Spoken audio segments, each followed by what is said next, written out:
को कहेंगे अब दौड़िए, 4 घंटा दौड़िए, क्योंकि आप 4 घंटा पढ़ने आए हैं।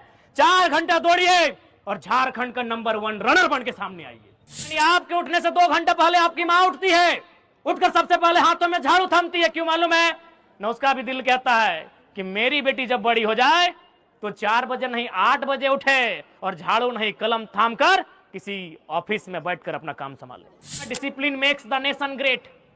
अनुशासन ही राष्ट्र को महान बनाता है। तो ये कॉलेज की गलियां ही हैं, ये कॉलेज की पगडंडियां ही हैं, जहां आप अपने गुरुजनों के सानिध्य में, उनके संरक्षण में अनुशासन को सीखेंगे।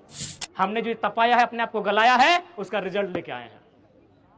मैंने भी अपने आप को तपाया है, मैंने भी अपने आप को गलाया है, और उस तपने का, उस गलने का ये परिणाम लेकर आया है कि मैंने अपने आप को तपाकर एक प्रयास किया है कि सोना बनकर सबके सामने। बड़ा ही सुंदर एनसीसी के भाई बहनों ने अपना प्रदर्शन किया। उन्हें देखकर तो बिल्कुल भी नहीं लगा कि झारखंड कॉलेज की छात्र छात्राएं हैं। ऐसा देखकर लगा कि मानो आईएएस आईपीएस की भट्टी में तपकर तैयार हुए छात्र छात्राएं हैं। और यही कॉलेज है। कॉलेज का एक मतलब अनुशासन भी होता है, जहां हम अनुशासन को सीखते हैं। कहावत है ना, discipline makes the nation great. अनुशासन ही राष्ट्र को महान बनाता है। तो ये कॉलेज की गलियां ही हैं, ये कॉलेज की पगडंडियां ही हैं, जहां आप अपने गुरुजनों के सानिध्य में, उनके संरक्षण में अनुशासन को सीखेंगे, ज्ञान अर्जन करेंगे, अपने आप को विवेकवान, बुद्धिमान बनाकर इस विद्यालय से, इस महाविद्यालय से बाहर जाएंगे। इसलिए छात्र छात्राओं, प्यारे बच्चों, आप सभी को हमारा यही संदेश रहेगा। और साथ में, चूंकि डुमरी और तोपचांची विशेष दूरी नहीं है, एक ही भौगोलिक क्षेत्र है। चूंकि आज तो आप कितना बजे सुबह उठे थे? 5 बजे।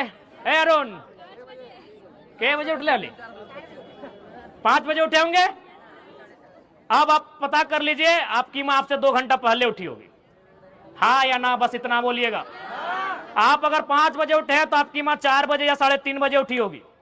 आप अगर 6 बजे उठेंगे तो आपकी मां 5:30 बजे या 4:30 बजे उठी होगी। उठ के पहला काम क्या क्या होगा? शर्माइए मत, हमारी मां ने भी किया होगा। हालांकि हमारी मां भी हॉस्पिटल में है। अगर घर में होती तो की होती क्या? पहले झाड़ू पकड़ी होती, जूठे बर्तनों को पोंछी होती। गलत बोल रहे हैं? यानी आपके उठने से 2 घंटा पहले आपकी मां उठती है, उठकर सबसे पहले हाथों में झाड़ू थामती है। क्यों मालूम है ना? उसका भी दिल कहता है कि मेरी बेटी जब बड़ी हो जाए तो 4 बजे नहीं 8 बजे उठे और झाड़ू नहीं कलम थाम कर किसी ऑफिस में बैठकर अपना काम संभाले। इस बात को याद रखिएगा प्यारे बच्चों। आपकी मां नहीं चाहती है कि आप सुबह 4 बजे उठकर झाड़ू उठाएं। आपके पिताजी नहीं चाहते हैं कि आप सुबह उठकर फावड़ा उठाएं। आपके पिताजी नहीं चाहते कि आप सुबह उठाकर साइकिल लेकर कोयला ठेलने जाएं। वो इसलिए 4 बजे उठते हैं कि उनका दिल कहता है कि मैंने जो किया सो किया। मेरा बेटा, मेरी बेटी अगर उठे तो 4 बजे नहीं 8 बजे, और किसी अनुमंडल का, किसी ब्लॉक का, किसी स्कूल का एक अधिकारी बनकर, एक टीचर बनकर बैठे और कलम से अपने काम को देखे। अभी आपको तय करना है, अभी आपको तय करना है भैया। ये तय आपको करना है कि आप उनकी इस मेहनत का, उनके इस संघर्ष का क्या मूल्य देने जा रहे हैं। ये आपको तय करना है। आज देखिए इतनी धूप है कि नहीं, आप अपने आप को गला रहे हैं। देखिए कुछ बहन लोग का मेकअप भी उतर रहा है। नहीं, ऐसा नहीं प्यारे बच्चों, इस तरह का नहीं। क्या गलत बोल रहे हैं? इतनी धूप में आप अपने को गला रहे हैं बहन लोग, क्यों गला रहे हैं? मेरा सवाल यह है। आप अपने आप को तपा रहे हैं, क्यों तपा रहे हैं? मेरा यह सवाल है। आपने उस विषय में तो हंस दिया जब हमने कहा मेकअप उतर रहा है। मेरा वो विषय नहीं है। मेरा यह विषय है कि आप अपने आप को तपा क्यों रहे हैं, आप अपने आप को गला क्यों रहे हैं? इसलिए कि जब इस भट्टी से, इस महाविद्यालय की भट्टी से आप तप कर, गल कर, जब निखर कर बाहर आए तो काबिल होकर आए। क्या गलत बोल रहे हैं? देखो प्यारे बच्चों, यदि आपको पढ़ने में मन नहीं कर रहा है, यदि आपका मन कर रहा है कि हम दौड़ें, तो हम आपको कहेंगे अब दौड़िए, 4 घंटा दौड़िए, क्योंकि आप 4 घंटा पढ़ने आए हैं। 4 घंटा दौड़िए और झारखंड का नंबर 1 रनर बन के सामने आइए। यदि आपको गाने का मन कर रहा है, 4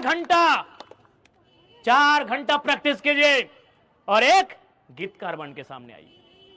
यदि आपको लिखने का मन करता है तो एक लेखक बन के सामने आइए। मेरे कहने का मतलब है, आप 4 घंटा 6 घंटा समय दे रहे हैं, जिस काम में समय दे रहे हैं उसका आपको एक्सपर्ट होना चाहिए। समय को आप गंवाने तो नहीं ना आए हैं।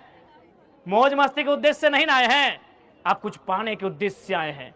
इसलिए आपको मेरा यही संदेश होगा और इतना ही कहेंगे, सपने पूरे होते हैं प्यारे बच्चों, सपने पूरे होते हैं तभी तो आज आप पूरे, हमें लगता है आज झारखंड में नहीं करने तो कम से कम 1 लाख जगह झंडा फहराया गया होगा। कहीं मंत्री ने फहराया होगा, कहीं विधायक ने फहराया होगा, कहीं सांसद ने, तो कहीं डीएसपी एसपी ने, तो कहीं डीजीपी ने, कहीं डीसी ने। देखिए जरा मां तो हवाई चप्पल पहन के फहराने आया, कहीं नहीं होगा, चेक कर लीजिएगा, पूरे झारखंड में चेक कर लीजिएगा कि आपके डुमरी के विधायक हवाई चप्पल पहन के आए हैं। ये तो गनीमत एक रास्ता में टोजर तीनों बार नहीं, आज बढ़िया दिन है, कम से कम कुर्ता टो पहन लीजिए। ये हम इसलिए कह रहे हैं कि सपने पूरे होते हैं आपके बीच, आपके जैसा आपके बीच का एक भाई आज इस राज्य के सर्वोच्च सदन का मेंबर बन के आया है। सर्वोच्च सदन समझते हैं ना, वहां कलम चलती है और इस राज्य में कानून बनता है। वहां कलम चलेगी तो आपके शिक्षकों का समस्या का समाधान होगा, वहां कलम चलेगी तो इस राज्य की डॉक्टरों का समस्या का समाधान होगा, वहां कलम चलेगी तो आपकी समस्या का समाधान होगा, वहां कलम चलेगी तो आपका एडमिशन का रेट घटेगा बढ़ेगा, वहां कलम चलेगी तो आपके स्कूल का ड्रेस भी बदल जाएगा, बदलेगा ना। तो हम उस हाउस का मेंबर हैं, उस हाउस का मेंबर है जहां से राज्य चलता है। और हम हैं कौन? आपके बीच का है। क्या हम कोई फरिश्ता हैं? आपके बीच का है। क्या हम में और आप में कोई अंतर है? नहीं, हम आपके जैसा है। बस हमने जो तपाया है, अपने आप को गलाया है, उसका रिजल्ट लेके आए हैं।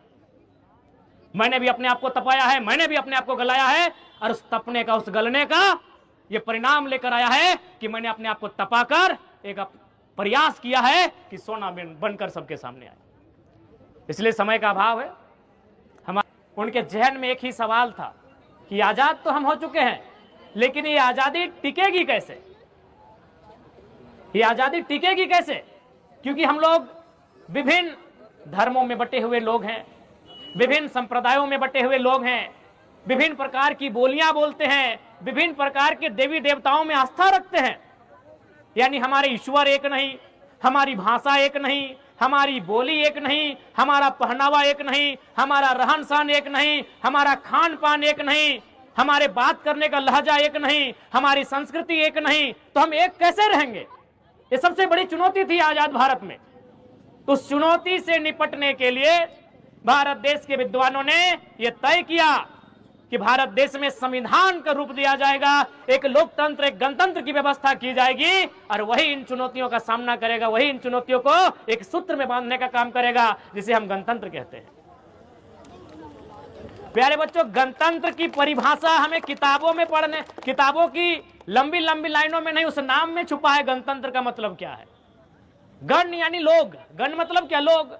कोई इसे गणतंत्र कहता है, कोई जनतंत्र कहता है, कोई लोकतंत्र कहता है, कोई प्रजातंत्र कहता है। गण का मतलब लोग, जन मने लोग, प्रजा मने लोग, और लोक मने लोग, तंत्र मने ताकत। यानी जिस राष्ट्र में जनता के हाथ में ताकत हो उसे ही गणतंत्र भारत कहते हैं।